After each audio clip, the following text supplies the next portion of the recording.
Huntley's Your Money Weekly editor Ian Huntley recently completed his 6-month rolling outlook. Are we seeing the first phase of a new bull run, or can we expect more volatility going forward? Here to discuss these questions, among others, is Ian himself. Ian, welcome. Yeah, it's a pleasure.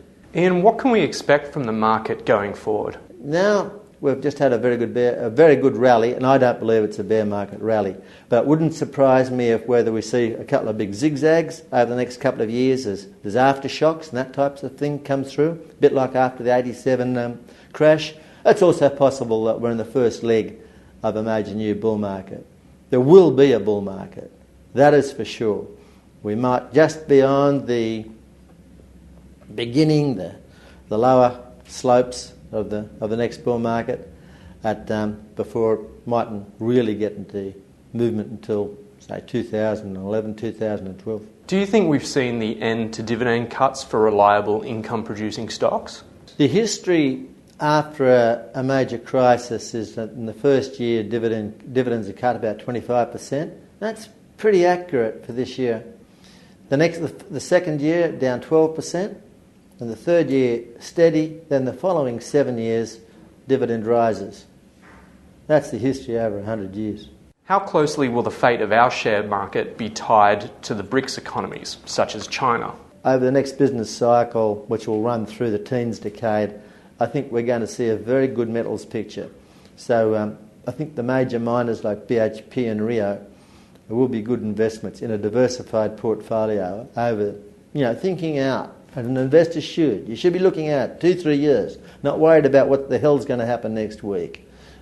BHP is not going to go broke. Rio's not going to go broke. They're going to be in a good market. So as part of a diversified portfolio, not all your eggs in one basket, they'll be very good. Ian, where do you see interest rates in the Australian housing market heading going into the next cycle?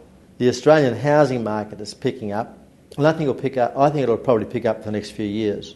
Because if it slows later this year, I would think that the government will bring in a further phase down first homeowners grant.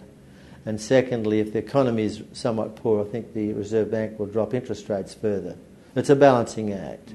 And one of the best things they've got going for them is the housing market picking up. It's the lower end of the market. The housing market's been under a lot of stress for the last 4 or 5 years. It peaked in 2003, 2004. So it's really been on the bones of its proverbial over the last year. So it's picking up from a low base. I'm not particularly worried about all this fuss about the prices going up because of the Home Savers Grant. 6 months ago there was no volume, now some volume. So it's not a big issue to me. Now, it wouldn't surprise me if the housing thing is starting its next housing cycle, which run for a few years. Probably a bit slower over the next couple of years, but it'll develop. Interest rates during the cycle, they always go up. We've seen the lowest point, 3-4 years, they'll be higher. Over the next 2 years, they're probably not going to do that much. Certainly not in the States. It's a mess. Ian, you've described US household debt as the elephant in the room. Could you elaborate on that? I would think that there's going to be a very significant change in outlook by the American household for many years towards debt. It'll be like our grandfathers who came out of the 1932 Depression. My boy, do not have debt. It kills ya. That's a very good admonition. In Australia, we do have the problem of household debt, but point one, our economy is doing better. Point two, the asset side, particularly housing, is in far better shape, and that's terribly important. And thirdly, in the United States, the banking sector just went into absolute crisis. The price of a house is the product of the ability of buyers to finance it and sellers to keep it. When the banking thing falls in a hole, there's no finance and your value of your house collapses. In Australia, our banks are in a relatively far better shape, so finance has been available to a much higher extent. That's one of the reasons why we've got a better housing market. And also, it works very well for the banks, because housing mortgages are one of your biggest assets in the banking portfolio. So it's one of the reasons why they're in better shape here than overseas. The housing market's in better shape. We don't have these huge inventories that they have in the States. Ian, do you have any further comments you'd like to make? Bernard Brooke pointed out, it's a marvellous line, from a great investor, that when markets get buoyant, human expectations and spirits soar too far. Things become too optimistic. And his view was 2 and 2 always makes 4. And this can't be right. So sell.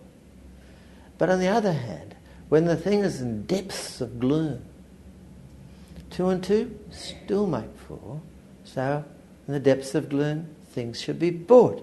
And the other point was, mankind always recovers. Always get going again. And that's what has to be remembered.